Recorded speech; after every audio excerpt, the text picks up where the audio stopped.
El niño estaba vivo, caminaba, respiraba, respondía cuando lo llamaban, pero para el Estado había muerto, no en una noche, no por accidente. Fue declarado muerto mientras seguía viviendo. Desde ese momento todo cambió, no podía reclamar trabajo, no podía recibir atención, no podía demostrar quién era, porque legalmente ya no existía entre los vivos. Y lo que le ocurriera después dejó de ser responsabilidad de alguien. En los registros oficiales, la palabra era clara y definitiva: fallecido. Una sola línea, escrita con tinta firme, bastó para cerrar su existencia administrativa. No hubo cuerpo, no hubo entierro, no hubo duelo, solo un acta firmada por alguien que nunca lo vio y que jamás volvería a pensar en ese nombre. El niño, por supuesto, seguía allí. Vivía en una zona rural donde los límites entre pueblos eran difusos y la presencia del Estado llegaba tarde, incompleta o solo cuando había algo que cobrar. Era un territorio donde los nacimientos se registraban con retraso, las muertes se comunicaban de oídas y los errores no siempre se corregían. A veces ni siquiera se detectaban. La confusión había comenzado meses antes, cuando otro niño, con un nombre similar, de una familia cercana, murió durante una epidemia. El funcionario anotó el fallecimiento con prisa. El sacerdote repitió el apellido de memoria. Nadie cotejó fechas ni edades con cuidado. En un sistema diseñado para cerrar expedientes, no para reabrirlos, el error quedó sellado. El niño incorrecto fue declarado muerto y el correcto quedó sin lugar. En el papel ese cierre resolvía un problema. En la realidad creaba otro que nadie estaba preparado para asumir. Durante un tiempo nada pareció distinto. El niño siguió trabajando donde siempre. Ayudaba en tareas del campo, transportaba agua, cuidaba animales. Su vida no cambió de un día para otro porque nadie le informó que había muerto. No hubo campanas ni luto. El mundo siguió exigiéndole lo mismo de siempre. La diferencia empezó a notarse cuando algo salió mal. Un día, el propietario del terreno decidió reorganizar el trabajo. Exigió contratos informales para justificar la producción ante una inspección futura. A los demás les pidió nombres, edades, procedencia. Al niño le pidieron lo mismo. Él respondió lo que sabía. No tenía documentos, pero nunca los había necesitado. Esta vez fue distinto. Alguien buscó su nombre en los registros locales. No apareció, buscaron variantes, tampoco. Finalmente encontraron una anotación, un acta de defunción. La fecha coincidía, el apellido también. El niño estaba muerto desde hacía meses. La reacción no fue de alarma, fue de incomodidad. Nadie sabía qué hacer con esa información. El muchacho estaba frente a ellos, respirando, hablando, trabajando, pero el papel decía otra cosa. Y en el orden administrativo del siglo XIX, el papel no se contradecía a la ligera. Se decidió no hacer nada de inmediato. Ese fue el verdadero comienzo, porque declarar a alguien muerto no lo elimina de la realidad, pero sí lo expulsa del sistema. A partir de ese momento, cualquier interacción con él se volvía problemática. Contratarlo implicaba justificar por qué se daba trabajo a un difunto.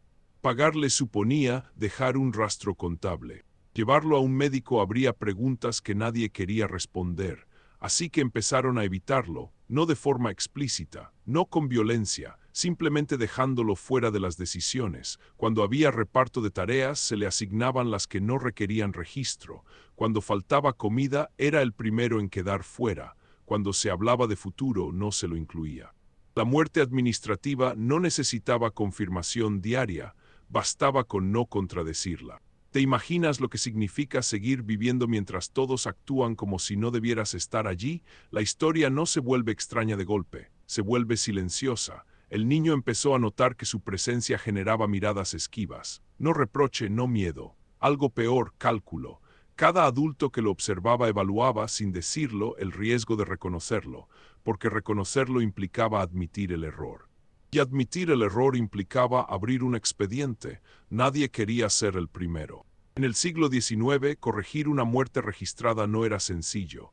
Requería testigos, declaraciones juradas, documentos que muchas familias rurales no tenían, y aun cuando se lograba, el proceso podía tardar años. Durante ese tiempo, la persona quedaba en un limbo legal, ni viva, ni muerta. El niño entró en ese limbo sin saberlo. Cuando enfermó por primera vez después de su muerte, nadie llamó a un médico, no por crueldad sino por prudencia. ¿Cómo explicar que el paciente figuraba como fallecido? ¿Quién asumiría la responsabilidad de haberlo tenido trabajando todo ese tiempo? Esperaron a que se recuperara solo, y lo hizo. La resistencia física del niño se convirtió, sin quererlo, en una coartada perfecta para seguir ignorando el problema. Mientras siguiera en pie no había urgencia. Mientras respirara, el error podía esperar. Pero cada día que pasaba, corregirlo se volvía más difícil. El niño no entendía las razones, pero sí percibía el efecto. Dejó de ser llamado por su nombre. Empezaron a referirse a él con gestos, con silencios. Cuando alguien nuevo llegaba al lugar, nadie lo presentaba. Era como si su identidad se hubiera vuelto contagiosa. Si preguntaban quién era, la respuesta era vaga. Se queda aquí. Ayuda. No importa. Y en cierto sentido, para el sistema no importaba, porque una persona muerta no puede reclamar, no puede firmar, no puede exigir, no puede ser sujeto de derechos ni de responsabilidades.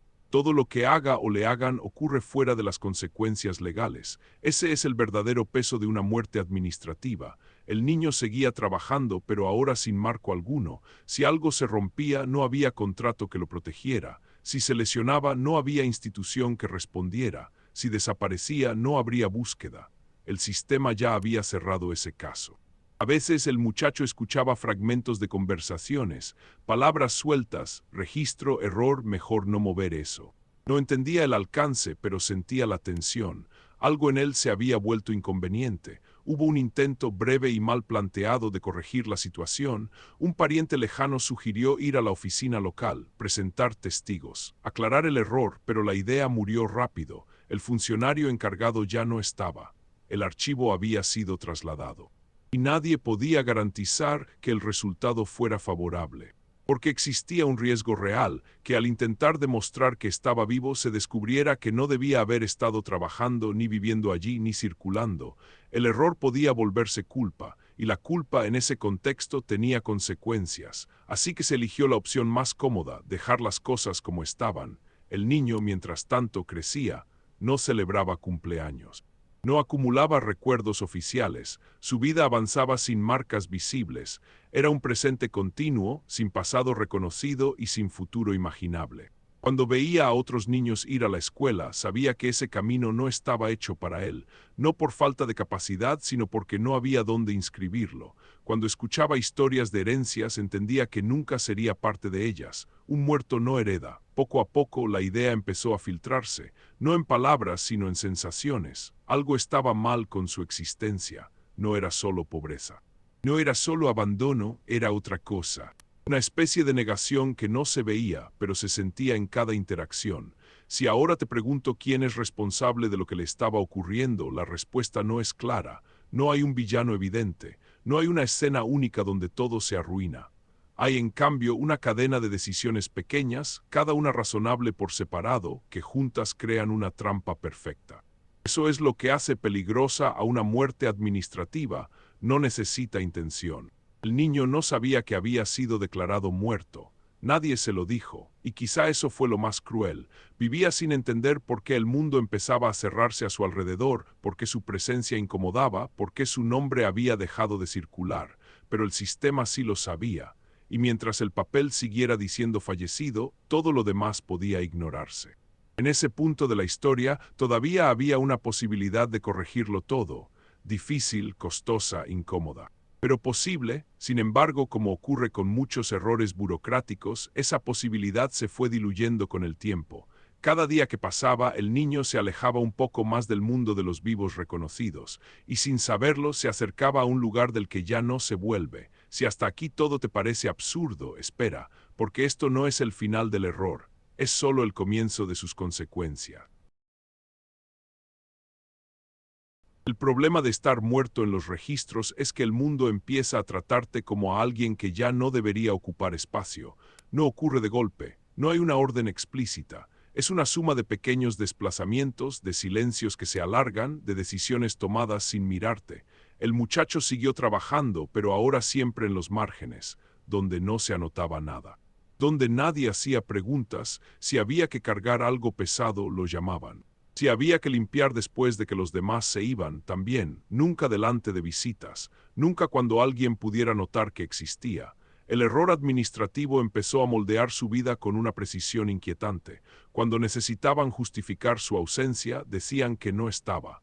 Cuando necesitaban justificar su presencia, decían que ayudaba de vez en cuando. Nunca era lo suficiente para figurar, nunca lo bastante poco como para desaparecer. El muchacho notó que su nombre dejó de circular incluso en conversaciones privadas. Las personas evitaban pronunciarlo, como si hacerlo pudiera traer problemas. Empezaron a llamarlo con gestos, con miradas, con órdenes cortas. Un muerto no necesita nombre. Y sin embargo, seguía creciendo. Su cuerpo se alargó, los huesos se endurecieron, las manos se llenaron de marcas. En otro contexto, ese crecimiento habría sido motivo de registro, de transición, de algún tipo de reconocimiento. Aquí no. Cada cambio físico solo aumentaba la contradicción entre lo que se veía y lo que el papel afirmaba. Esa contradicción se volvió peligrosa. Una tarde, mientras trabajaba en un establo, un animal se asustó y lo empujó contra una viga. El golpe le dejó el brazo inutilizado durante días. El dolor era constante, profundo. Aún así, nadie llamó a un médico. Nadie quiso ser quien explicara por qué un fallecido necesitaba atención. Lo dejaron reposar lo justo. Luego le pidieron que siguiera.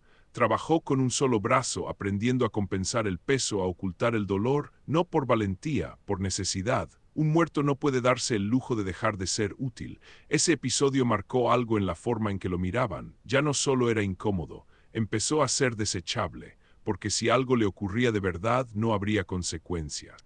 El sistema ya había cerrado ese capítulo. En los pueblos cercanos corría un rumor impreciso, no una historia concreta, sino una advertencia difusa. Había un joven con un problema de papeles, un error antiguo, mejor no involucrarse, mejor no preguntar. Cada repetición del rumor borraba un poco más su humanidad y reforzaba su condición de anomalía. Así funcionan las historias cuando no tienen nombre propio. El muchacho intentó por primera vez salir del lugar donde había crecido.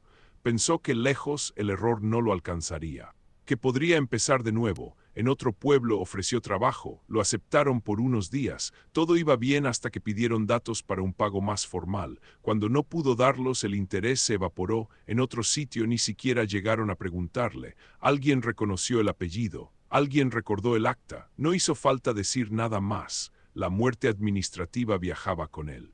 No importa cuánto se mueva alguien cuando lo que está mal no es su ubicación, sino su existencia legal. Sin un registro que lo sostuviera, cada intento de integración estaba condenado a romperse. Empezó a entenderlo de una forma que no necesitaba palabras. Había lugares donde podía quedarse y lugares donde no.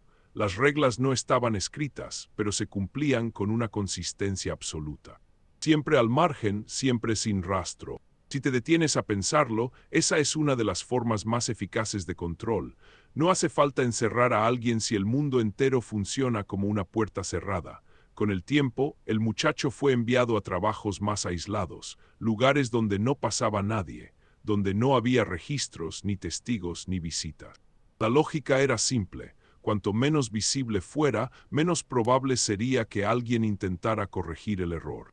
En uno de esos lugares conoció a otros como él, no exactamente iguales pero similares, jóvenes con historias rotas, con documentos incompletos, con identidades dudosas. Algunos no estaban oficialmente muertos, pero tampoco vivos del todo. Todos compartían la misma fragilidad, no podían probar quiénes eran, no hablaban mucho de ello, no hacía falta. Bastaba con observar cómo se comportaban cuando aparecía alguien nuevo. El silencio, la cautela, la forma de desaparecer del campo visual. La experiencia había enseñado que la atención siempre traía consecuencias. La administración no había creado ese grupo, pero lo había permitido, y una vez permitido, el uso era inevitable. El muchacho empezó a ser tratado como recurso, no como trabajador, no como persona, como algo que podía emplearse sin dejar rastro. Si algo salía mal, el problema se resolvería solo. Un muerto no presenta denuncias. A veces por la noche pensaba en la palabra que había visto escrita en el registro. Fallecido. No entendía cómo podía contener tanto poder, cómo una sola línea podía reordenar el mundo de esa manera. No era una sentencia visible, pero se sentía en cada gesto, en cada negativa, en cada omisión. Hubo un intento más serio de corregir la situación cuando un nuevo funcionario llegó a la región. Alguien mencionó el caso de forma vaga, sin nombres. El funcionario pidió revisar archivos, hizo preguntas, pero el problema apareció de inmediato. No había pruebas claras de vida posteriores a la fecha de defunción, no había escuela, ni contratos, ni registros médicos, nada que contradijera el papel. El muchacho había vivido fuera del sistema durante demasiado tiempo. Para el archivo, la vida que no deja rastro no existe. El funcionario sugirió una solución intermedia: mantener las cosas como estaban, no reconocer oficialmente el error, pero tampoco agravarlo. Una forma elegante de no decidir. El expediente quedó marcado para revisión futura. Esa marca nunca se revisó. Si en algún momento te has preguntado cómo se perpetúan los errores administrativos, aquí está la respuesta. No por malicia, sino por aplazamiento. Cada persona que podría haber actuado decidió que no era el momento, y cada día que pasaba hacía la corrección menos viable. Mientras tanto, el muchacho envejecía dentro de una vida que no le pertenecía. Empezó a aceptar tareas que los demás rechazaban: turnos nocturnos, espacios inestables, trabajos que no convenía documentar. La exposición constante al riesgo dejó marcas que nadie registró, heridas mal curadas, fatiga crónica, una forma de moverse que delataba el desgaste antes de tiempo, y aún así seguía allí. A veces alguien le preguntaba por su familia. No sabía qué responder. No había una historia oficial que contar. Sin registro, incluso el pasado se volvía frágil.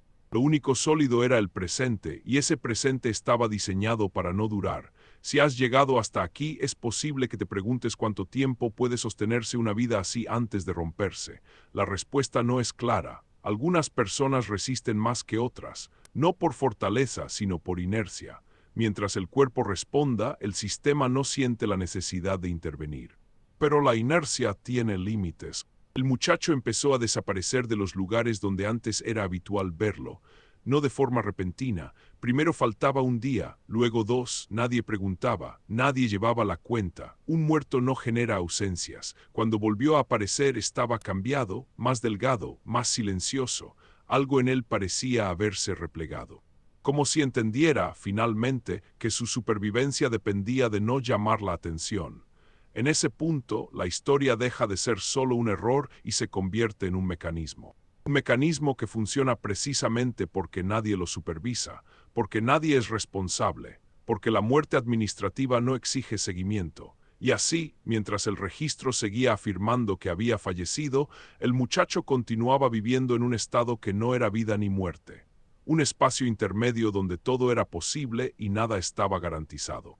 Si te preguntas cuándo ocurre el quiebre, la respuesta no es inmediata, no hay un instante claro, hay una acumulación. Un punto en el que la invisibilidad deja de ser un problema y se convierte en destino.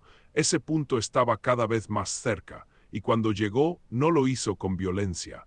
Llegó como suelen llegar las decisiones finales en un sistema así.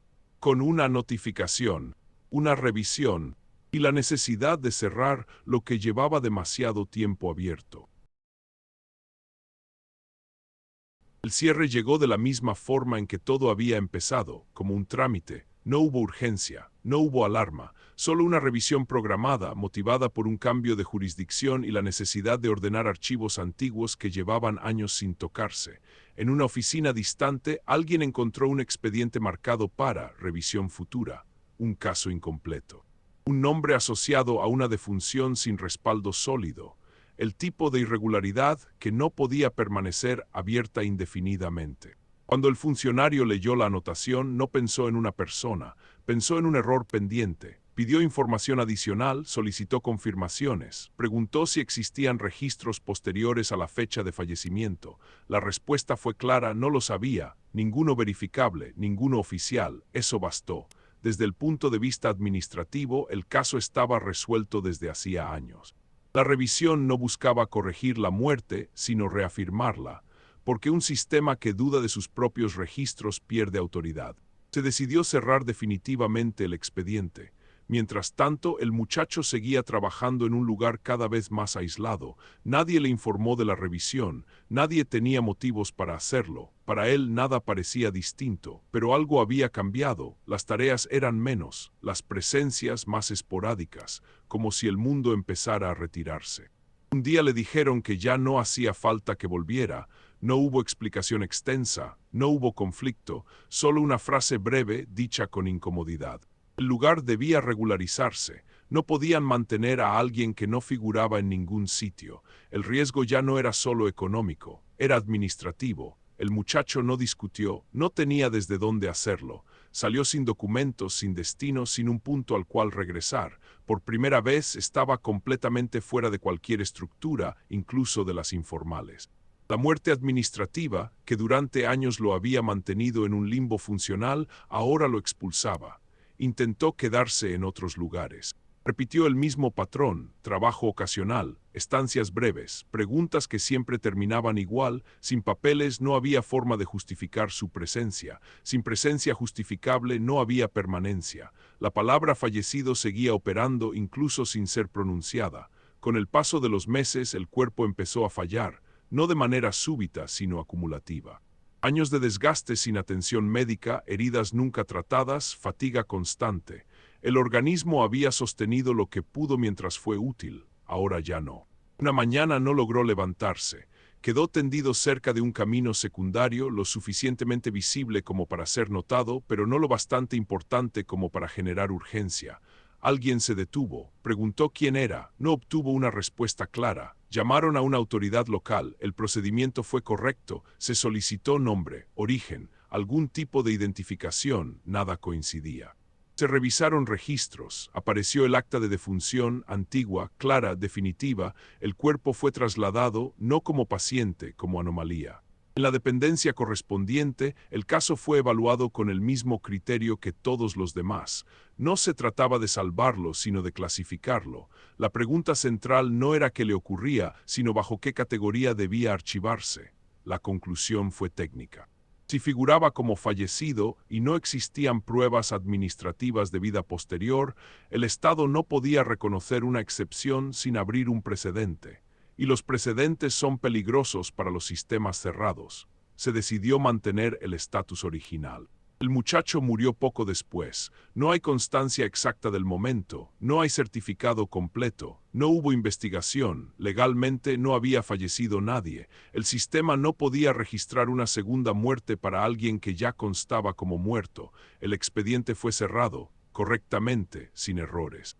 Años más tarde, durante una revisión estadística sobre registros defectuosos del siglo XIX, el caso apareció mencionado de forma indirecta. No como historia, sino como cifra. Un ejemplo más dentro de una categoría amplia, de funciones con inconsistencias. No se corrigió el nombre, no se reconstruyó la vida, no se señaló responsabilidad alguna, no fue considerado un fallo grave, porque desde el punto de vista administrativo el sistema había funcionado como debía. El muchacho no fue borrado por maldad, no fue eliminado por violencia. Fue sostenido durante años en una contradicción que nadie quiso resolver. Y cuando esa contradicción dejó de ser útil, se cerró. La pregunta que queda no es cómo murió alguien que estaba vivo, sino cuántas veces una vida puede quedar fuera del sistema antes de que el sistema decida que nunca estuvo allí. Porque mientras un papel pueda pesar más que un cuerpo, siempre habrá personas que existan solo hasta que alguien revise el archivo. Y cuando eso ocurra, no habrá testigos, no habrá consecuencias, solo un expediente más, correctamente cerrado.